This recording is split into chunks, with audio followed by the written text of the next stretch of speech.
Salut à tous et bienvenue sur Octopus Workshop. Aujourd'hui, nous allons parler des différentes poignées que l'on peut trouver sur le marché. Il y en a des nouveaux qui sont sortis en cette fin d'année. Je parle évidemment des poignées Games Workshop, RGG, mais aussi de plein d'autres poignées que vous pourrez utiliser. Je vais vous faire un classement et vous dire laquelle je préfère. Il y en a pour tous les goûts. Je vais vous donner quelques astuces. A tout de suite.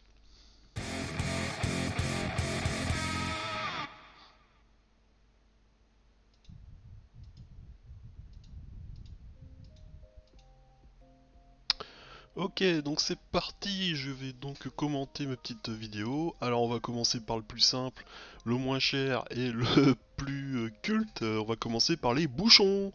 Donc les bouchons, vous pouvez les acheter par paquet de 100 dans les supermarchés. Super utile, hein, y a même pas besoin de le présenter, mais je le fais quand même. Voilà, petite boule de pâte à fixe, hop, vous avez un support, c'est super rapide et c'est super pas cher en fait. Voilà.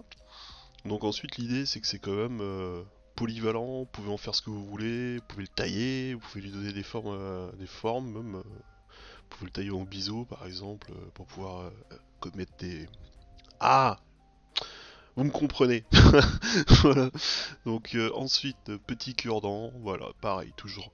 Donc par paquet de 100 c'est vachement intéressant puisqu'en fait vous pouvez mettre bah du coup une centaine de petits accessoires que vous passerez à l'aérographe par exemple. Ça, c'est des gros bouchons pour tout ce qui est jarre. Donc vous pouvez trouver ça dans tous les magasins, je sais pas, type Cultura ou type magasin où il y a des gris-gris. Voilà. Alors, première astuce, donc voici un manche à scalpel. Je vais donc virer la lame. Pardon.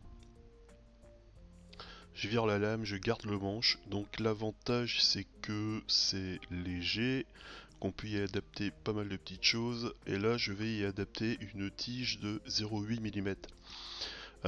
J'insiste souvent et j'en parle souvent, le 0,8 mm c'est une taille standard qui est super utile.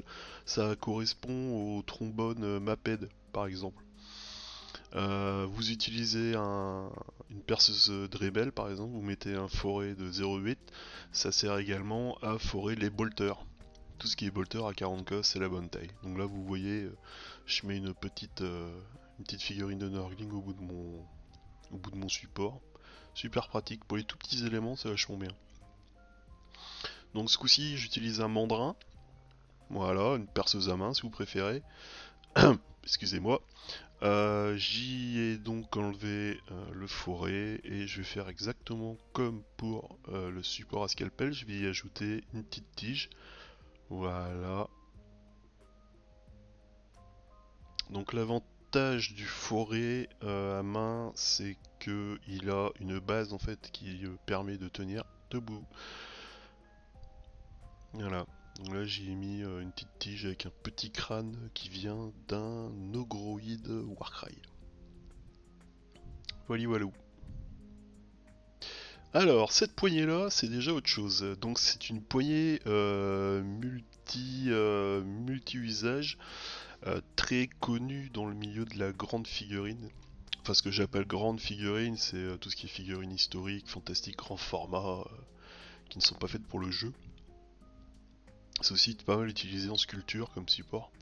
Donc, l'idée, en fait, c'est que c'est une espèce d'étau qui a la particularité d'être très solide, il serre très fort. Donc vous l'ouvrez, hop, vous y insérez la figurine de votre choix. Le principe est qu'en fait, enfin le principe, c'est pas le principe, mais l'utilité principale c'est que ça supporte des figurines très lourdes. Si vous avez bien tigé votre figurine et que vous la placez dans votre étau, ça bougera pas.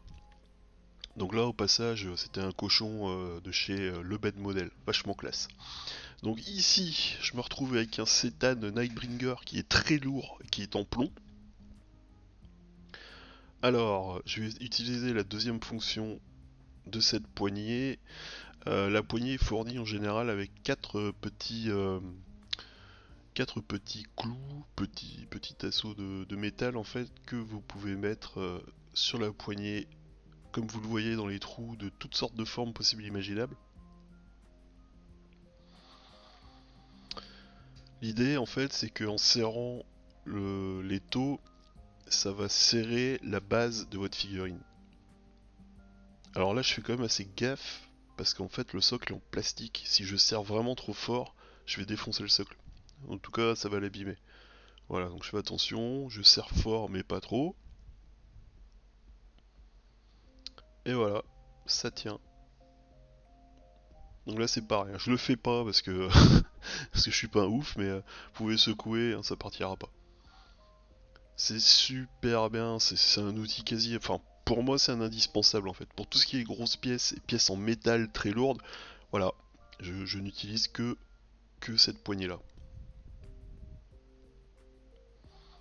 Voilà, vous voyez c'est pratique, frouch avec les nouveaux pinceaux Army Painter. Voilà.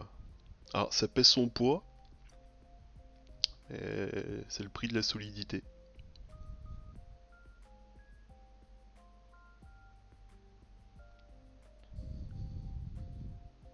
Oui, à noter que le manche se dévisse. Tac, voilà. Parce qu'il est vrai que sinon c'est pas très pratique pour poser sa pièce. Alors, voici les fameuses poignées de Red Grass Games. Elles ont fait pas mal parler parce qu'elles sont assez sexy en fait. Si je dis pas de bêtises, elles ont été financées par un Kickstarter. Et ça s'est très vite imposé comme une référence en fait. Elle est super préhensible. Là vous voyez, vous pouvez la tenir dans tous les sens. Finalement c'est un design de joystick. Dire un joystick de jeu vidéo, c'est exactement pareil. Donc la poignée est fournie avec une magnifique pâte à fixe orange qui est super costaud et réutilisable, mais elle est vraiment forte. Hein. Si vous appuyez trop fort, vous aurez même du mal à l'enlever votre figurine. Voilà. Et alors ce qui est superbe, c'est ça. La tête rotative à 360 degrés, c'est d'une souplesse. Ça aurait pu être de la quincaille, un truc tout bête qui tourne sur l'immeuble. Non, non, non, non. C'est super souple, c'est super pratique. Une fois que vous l'avez en main, c'est dur de revenir en arrière en fait. Plutôt que de rouler et de rouler dans votre main votre poignet, bah là c'est le contraire. Vous tournez uniquement la tête de votre magnifique poignet. Alors là, j'ai reçu la nouvelle version, la V2. Alors déjà que la première était vraiment balèze, celle-là ils ont fait fort. Donc c'est la même poignée d'une autre couleur, donc vraiment identique à la première. Voilà, vous pouvez constater. Euh, Pareil, même matière, même poids, c'est exactement la même chose. Si ce n'est que la version bleue a beaucoup de nouveaux avantages. Là vous voyez, hein, ça tourne toujours pareil, c'est magnifique. Alors voilà, déjà c'est fourni avec un socle qui a une face autocollante. Voilà. Vous le mettez sur votre bureau, vous posez votre joystick dessus. Pouc, ça bouge plus. C'est aimanté. Donc là, bon, oui, bon, ça c'est décollé de mon bureau parce que je l'ai juste pas fixé, mais mais voilà. Mais vous avez compris l'idée en fait. C'est un dock finalement pour votre joystick, pour votre manette, votre poignet. Je trouvais pas le mot. Et la deuxième fonction qui est super qui a été rajoutée, c'est qu'en fait les têtes, vous pouvez les interchanger. Et ça, c'est très fort. Donc voilà, j'ai un petit chef de Necromunda. Hop, j'ai envie de changer, je change de tête. Je mets mon petit fantassin. Tada! Et l'idée, c'est que je peux changer les têtes à volonté. Alors, les têtes additionnelles sont vendues à part. C'est vendu en petits sachets, fourni avec de la pâte à fixe, si je dis pas de bêtises. Voilà, vous pouvez interchanger. Alors, à titre perso, j'en ai pris une douzaine de socles interchangeables.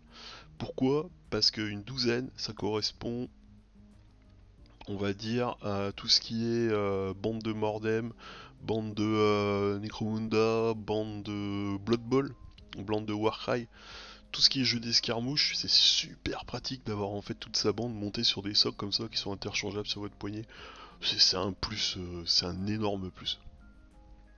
Voilà, et donc Les deux petits socles que je vous montre en plus sont fournis avec un morceau de pâte à fixe.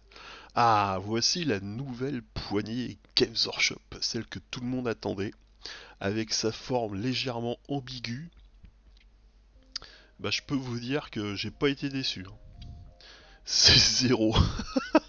C'est sans- Non, vraiment. C'est pardon. C'est pardon, j'ai touché le micro. Alors, c'est pas zéro, c'est tout petit déjà. Comparé à l'ancienne manette, à l'ancienne poignée, c'est tout petit. Par contre, vous voyez que la tête, il y a un petit biseau en dessous. Alors ça c'est bien. Par contre, le biseau en fait va vous servir à atteindre le dessous de votre figurine. Par contre, la forme de la poignée, au secours. Là, si vous comparez avec la Redgrass Games que j'ai présenté juste avant, mais il y a aucun design ergonomique. Bon, par contre, oui, ça tient bien, pas de problème. C'est léger, pas de problème. Mais qu'est-ce que ça glisse! La, la matière, en fait, n'est juste pas adaptée. En fait, quasiment aucune granulosité, donc ça glisse dans la main. Là, une forme de poire dans la main. Je suis désolé, mais c'est zéro. Surtout que surtout que l'étau bah, est tout petit. Donc c'est assez étrange en fait d'avoir une grosse poire dans la main et un tout petit support en haut. Donc c'est pas génial. Alors, au suivant. Voici donc les fameuses poignées Games Workshop. Donc celle-là, tout le monde les connaît. Ça a popularisé le truc en fait dans les milieux joueurs, on va dire. Parce que finalement, les poignées, c'est des outils qui sont utilisés depuis des temps immémoriaux. Mais voilà, quand les aficionados de Games Workshop ont vu ça débarquer en boutique, c'est super. Par contre, c'est bourré de défauts. Donc déjà, elle est grosse. Elle est Elle est costaud, voilà. On a bien la poignée est pas si mal. Et pour de la précision, du détail pour de la peinture de précision, tout ça, non, c'est pas, c'est un peu gros quoi. Sachant qu'en plus, lorsque vous peignez votre figurine, vous avez un mal fou à atteindre les détails sous la figurine. Donc bon, pour enchaîner les figues de jeu, pourquoi pas. Donc vous voyez qu'il y a plusieurs formes de poignées. Ils avaient fait la grande qui, déjà la petite, je la trouve grosse. Mais alors la grande, vous imaginez même pas. J'y trouve pas de grande utilité. Et il y avait également, voilà, la version avec pince. On appelle également ça une troisième main. Bon, voilà. C'est, vous n'allez pas vous en servir tous les jours, mais pour tenir une grande grappe par exemple, ou des pièces rifagiles, ou alors simplement tenir deux pièces que vous voulez coller ensemble, tac, vous les laissez toucher comme ça, et la colle prendra. Donc par contre, tadam, la super astuce, c'est ça. C'est qu'en fait la poignée est détachable, et le format du filetage de la vis est le même que l'on trouve dans tous les outillages vidéo. C'est-à-dire en fait tout ce qui est support de téléphone, support de webcam, support de branche à selfie, tout ce que vous voulez. En fait, c'est une taille standard qui est utilisée dans les trois quarts des outils visuels. Donc là, par exemple, j'ai pris, c'est une tête à boule qui sert en fait sur un bras articulé qui permet d'attacher un téléphone ou une caméra. Bah voilà, je l'ai juste dévissé, je l'ai vissé, tac, terminé patate. Vous pouvez vous amuser à faire des trucs ergonomiques. Bon, c'est peut-être un peu gadget, surtout que ça alourdit bien la poignée. Je préfère avoir quelque chose de léger dans la main. Mais c'est un plus. Pouvoir la bricoler, c'est intéressant. Bah déjà de base vous pouvez faire une juste une poignée comme ça, votre webcam.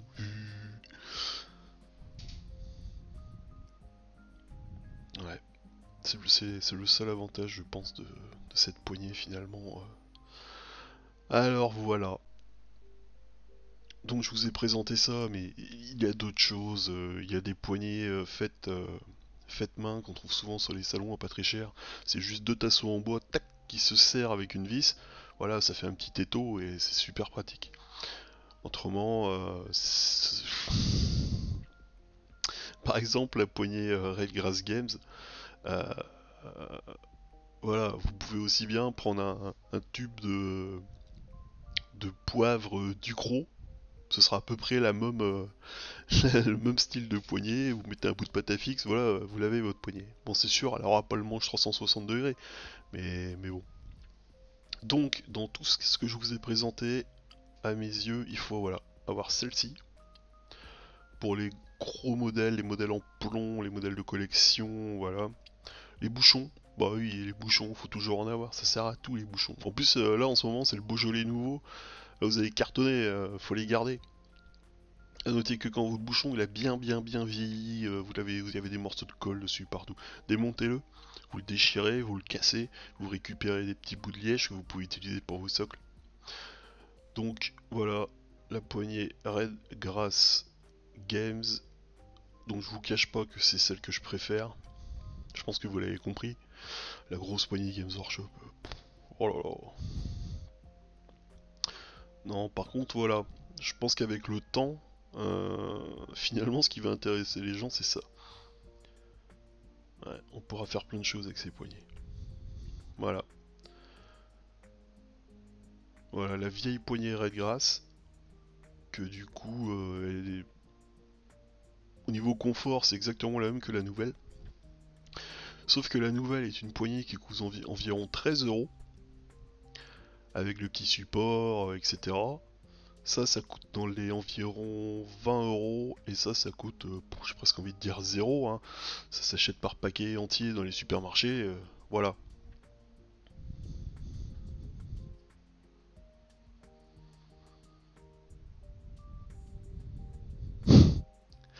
Vous avez compris. Ces trois-là, c'est suffisant.